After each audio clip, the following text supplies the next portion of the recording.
In this presentation on sets, we are going to discuss about the empty sets and singleton sets. Then we will discuss the terms finite and infinite sets, and in the end we will discuss the terms equal sets and equivalent sets. A set is said to be empty set if it contains no element. So we are saying a set containing no element is called an empty set. We also use the terms null set or the void set for the empty sets. And to represent the empty set, we use this notation. We use the symbol phi, or we use the empty brackets to represent the empty sets. And if the set is not empty, then we say that it is a non-empty set. That is, we are saying if any set it has at least one element, then that set it is a non-empty set. So we look at some examples over here. Suppose the first example we are saying, we are talking about a set x. X is a natural number and we are saying 2 is less than x is less than 3. Now, how many elements are there in this set? If we draw the number line over here, then we can see, we are saying the condition we have over here is that x is a natural number which lies between 2 and 3. So we can clearly see that there is no natural number which lies between 2 and 3. It means that this set is an empty set. Next we have is, suppose we are talking about x. X is a natural number such that x is less than 5 and x is greater than 7. So we are talking about the condition. Again, we draw the number line over here. So we are saying we want a natural number which is less than 5 and which is greater than 7. So this thing is not possible. So again, this set, it does not contain any element. So we are saying that this set is an empty set. Next is x. We are talking about the set x such that x is a number and x is not equal to x. We know that whatever number we are considering, 2 will be equal to 2, 3 will be equal to 3. So there is no number that is not equal to itself. So this set, it is an empty set. The next example we have is, we are considering the set x. X is a real number and we are saying x square is equal to minus 1. So what are the roots of this equation? When we are writing x square is equal to minus 1, so we are saying either x is equal to square root of minus 1 or it is minus square root of minus 1. And both these numbers, these are complex numbers. And when we are talking about this set, we have x should be a real number and none of these numbers, it is a real number. So we are saying that this set, there is no value of x which satisfies the condition given in this set. So this set is an empty set. Next is, we are talking about x such that x is rational and x square minus 2 is equal to 0.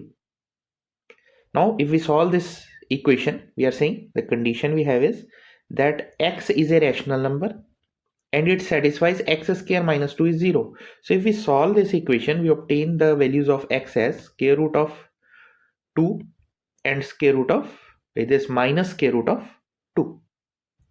And we know that this number square root of 2, it is an irrational number. So both the values of x that we have, they are irrational.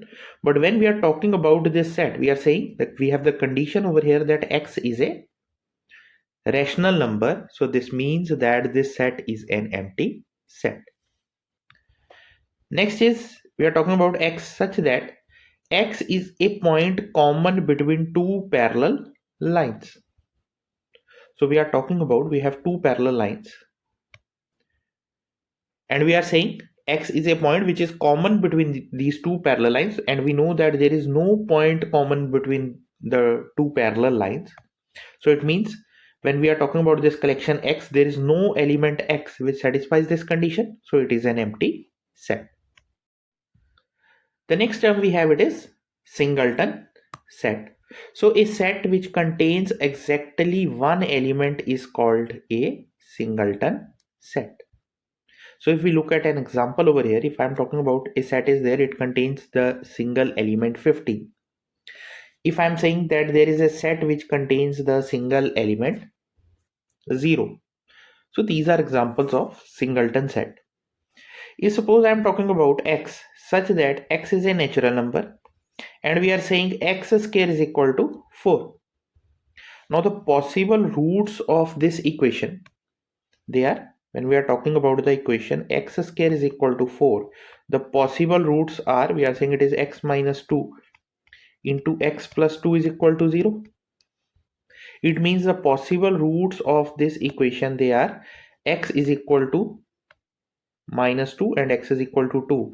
But we have minus 2 is not a natural number. The condition we have over here, we are saying x is a natural number. So it means that this set we are talking about, it has only one element that is equal to 2. So it is a singleton set. Now in this particular case, if I replace the condition with this, we are saying x is an integer and x square is equal to 4.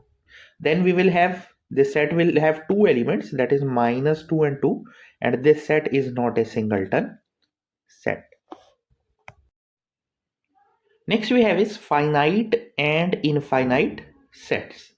So we are saying an empty set or a non-empty set in which the process of counting of elements surely comes to an end, they are called finite set.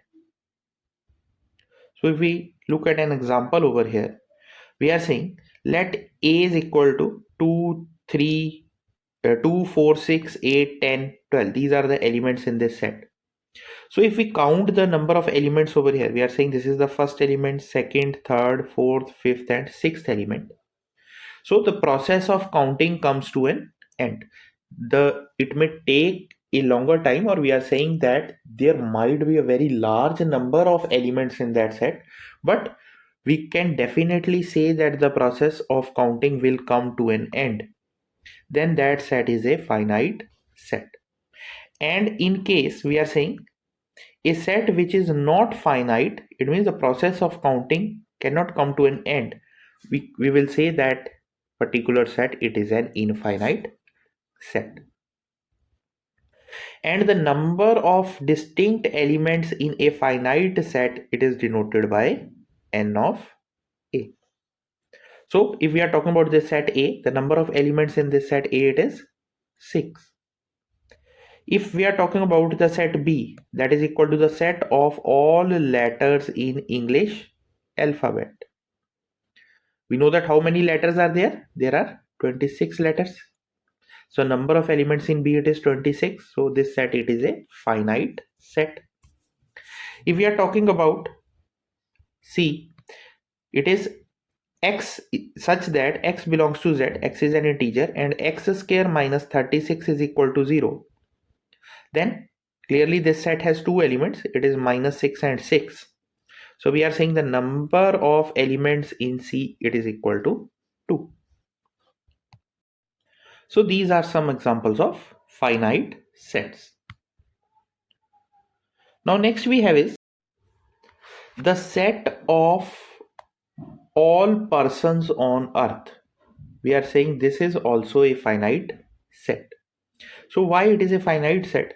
Suppose we start counting the number of persons. The first, we are saying we are having one person over here. The next person we have marked it is 2. Next person we have marked it is 3. We keep on counting the persons. There will be a person that we will mark it is the 100th person. We keep on counting the persons. We are saying that we have some person, we are marking it is that person as it is the 1000th person. Likewise we will continue and we will reach the last person. That number might be very large. This number n we have mentioned over here, it might be very large number. It is very large number, but this process of counting will definitely come to an end. So we are saying that the set of all persons on the earth is a finite set. Similarly, if we are saying the set of all animals on the earth, if we are talking about the set of all animals on the earth, in the same way we are saying if we start counting the number of animals, the process will definitely come to an end. The number we obtain, it might be very large, but the process will come to an end. So we are saying that this set is a finite set. Now next we are going to discuss some examples of infinite sets. So the first example we have is, suppose we are talking about the set of all circles passing through a given point. So if we are given any point and we draw the circles passing through that point, suppose we are talking about this point P. We are saying we are talking about this point P.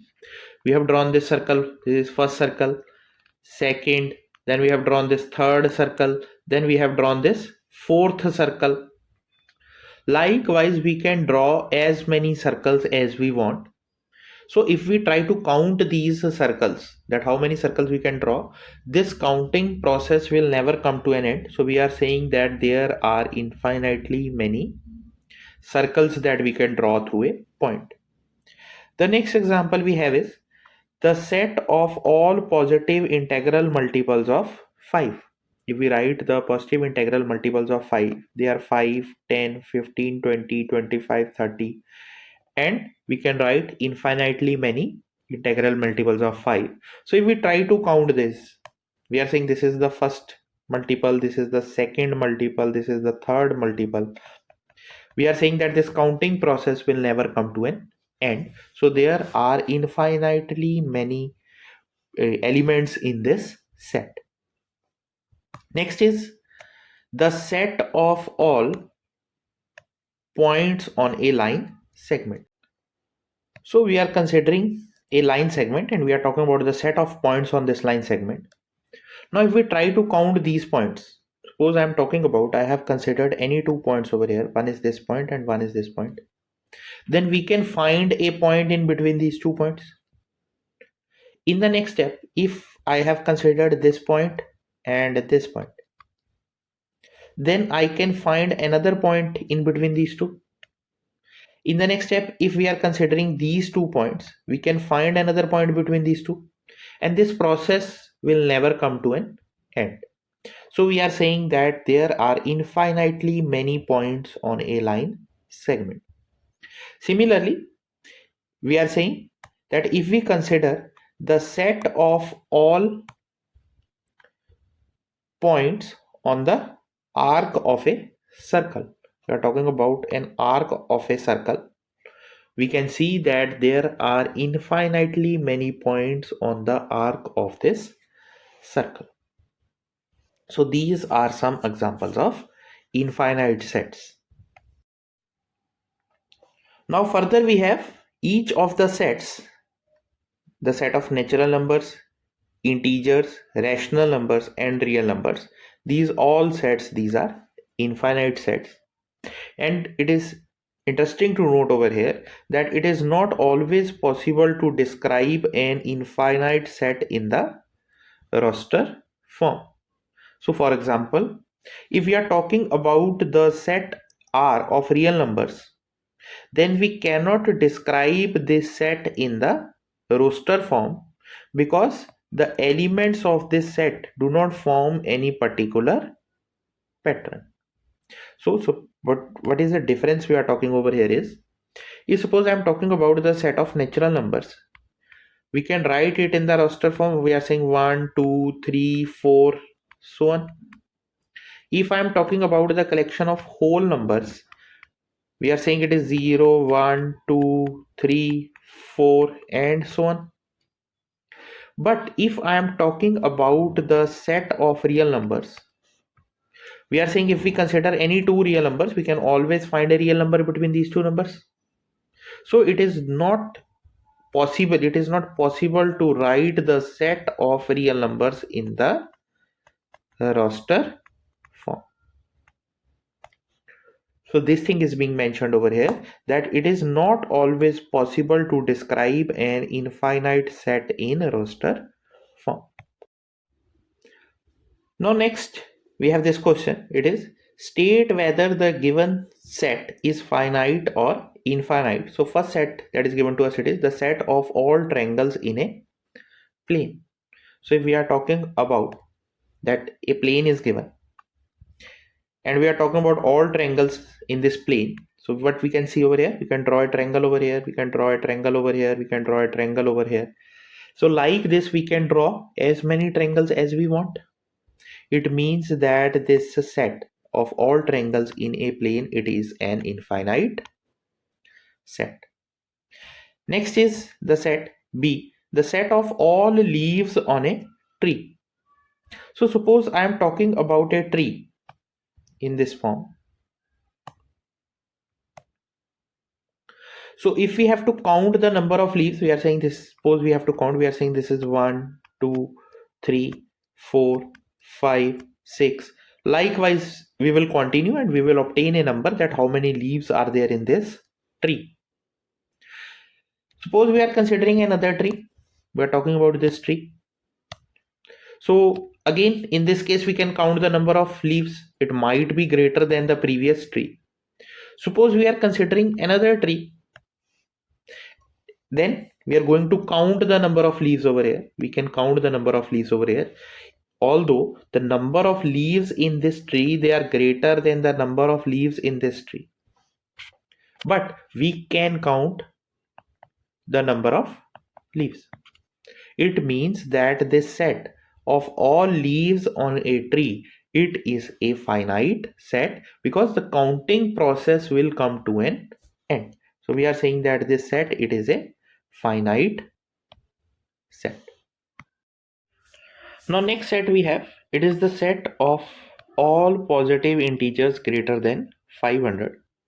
So the elements we have over here, it is 501, 502, 503, 504 and so on.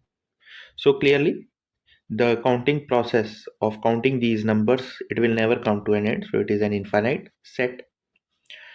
Next we are talking about the set D. It is x belongs to R and 0 is less than x is less than 1. It means we are talking about all real numbers which lie between 0 and 1. Now if we look at this set, then we have, suppose we draw the number line over here, we are talking about all the numbers between 0 and 1. Now suppose we are considering the portion between this 0.5 and 0.6 and we enlarge this portion. So if we enlarge this portion, we will obtain the enlarged portion in this form. We have the numbers between these 2 points. It is 0.5 and 0.6. We have the number 0.51, 0.52, 0.53. Now out of this portion, we are going to enlarge the portion between 0.55 and 0.56. We are talking about this portion of line. If we enlarge this portion of line, we will obtain the line in this form. We will obtain the line in this form. So what we are saying over here is that there are this process of enlarging the numbers. In the next step, what we can do, we can enlarge this portion of the line. This procedure of successive magnification, it will never come to an end. So what we are trying to say is that this set, it contains infinitely many points. We cannot count the number of points between the number, all the real numbers between 0 and 1. The next term we have, it is equal sets. So we are saying two sets. First of all, we are talking about non-empty sets A and B. They are said to be equal if they have exactly same elements. And if the two sets, they are equal, we write it in this form, that A is equal to B. And if the two sets, they are not equal, we call them as unequal sets and we write that A is not equal to B. So we look at some examples over here. So suppose I am talking about a set A. It is the set of letters in the word follow. So if we list the letters, we are saying the set A, it is F. It contains element F, O, L and W. because we know that the repeated letters, we need not to consider them twice when we are writing the sets. When we are talking about the set B, it is set of letters in the word wolf. So again, corresponding to this set, the elements we have there W, O, L and F. Now look at these two sets. We are saying the ordering of the elements, it does not matter. So what we obtain from this is that both these sets, they have the same elements. So what we obtain is that the set A is equal to set B. So we have noted two things over here. One is that the elements of a set may be listed in any order. It means we are saying if we are writing the set 1, 2, 3, that will be equal to the set 2, 1, 3, that will be equal to the set 3, 2, 1. So order in which the elements are written, it is immaterial when we are talking about the sets. And second thing we have noted over here is that repetition of elements in a set has no meaning. So if we are writing the collection in this form, we are saying it is 1, 1, 2, 2 and 3. Then this set, it is equal to the set 1, 2 and 3. So both these sets, these are equal. Now the next question we have is the set phi. We are saying it is empty set. A set containing 0 element and this number 0. We have to prove that these are three different things. So when we are talking about phi, so why we know it is the empty set, it does not contain any element. So if we are talking about this phi, so basically this phi will represent that we are having a set which contains no element. It is just like the empty jar that we have. When we are talking about this set, it contains an element 0. We are saying this is a set and it contains one element, and that element is the number 0. So in this case, what we can see, that it is a jar which contains an element, and that element, it is 0. So that is why these are two different things. In the first case, when we are talking about the set phi, we are saying it does not contain any element. When we are talking about this set, it contains an element which is 0. And the third thing, it is 0 written over here. So first of all, it is not a set, it is just the number we are talking about. So we are saying that this 0 is a number and it is not a set, because for set we have to write it in these brackets. When we are writing this 0 in this bracket, it means we are talking about a set which contains the element 0. But when we are writing 0 over there, it means we are talking about the number line, and this is the point we have over here that is representing this number 0. So these three sets, they are different. These three elements or these three objects we are talking about, these are three different objects. First is the empty set, second is a set which contains an element 0, and in the third case we are saying it is just the number 0, it is not a set.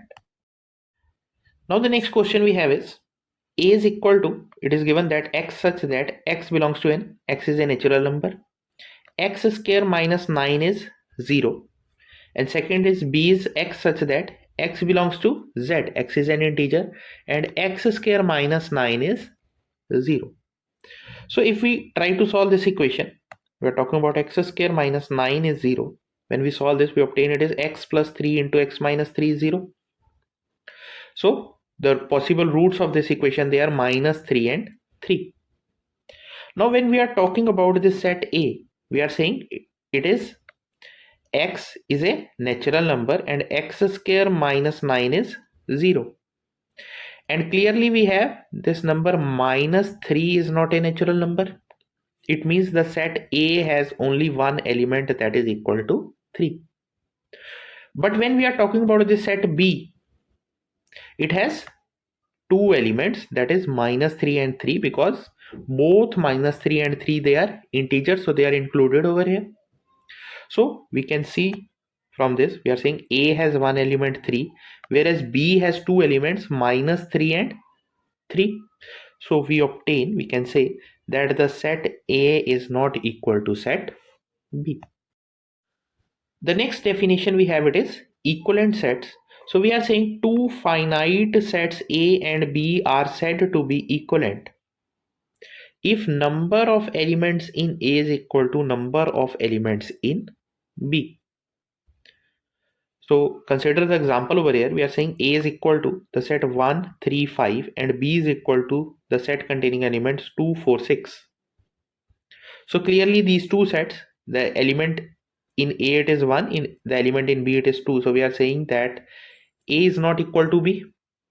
But if we count the number of elements over here, we are saying number of elements in A that is equal to number of elements in B that is equal to 3. So what we obtain is that A and B are equivalent sets.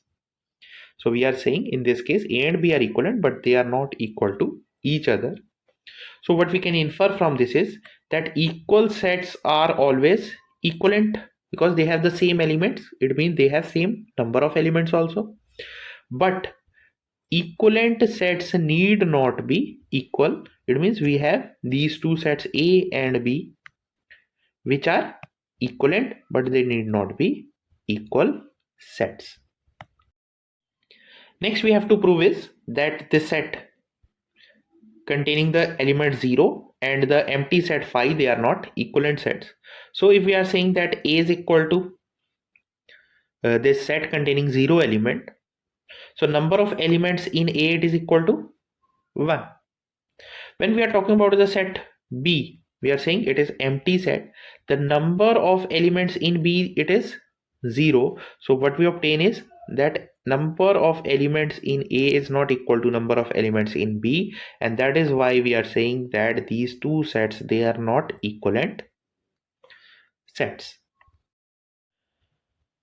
Next we have is rewrite the following statements using the set notation. So first statement is A is an element of set A. So how we write this is we have the notation of belongs to, and we can write this statement in this form. We are saying A belongs to A. If we have to write B is not an element of A, we will use the notation that B does not belong to A. If we have to write if A is an empty set and B is a non-empty set, we have to write this statement using the set notation. So we are saying A is an empty set, we write A is equal to 5, and B is a non-empty set, we can write B is not equal to 5. So this is how we can write this statement. Next is number of elements in A is 6. So we can write it in this form. Whenever it is written n of A is equal to 6, it means we are saying number of elements in the set A is 6. Last we have is 0 is a whole number but not a natural number. So 0 is a whole number means that 0 belongs to the collection W of whole numbers, but not a natural number means 0 does not belong to n. That is 0 is a whole number but not a natural number.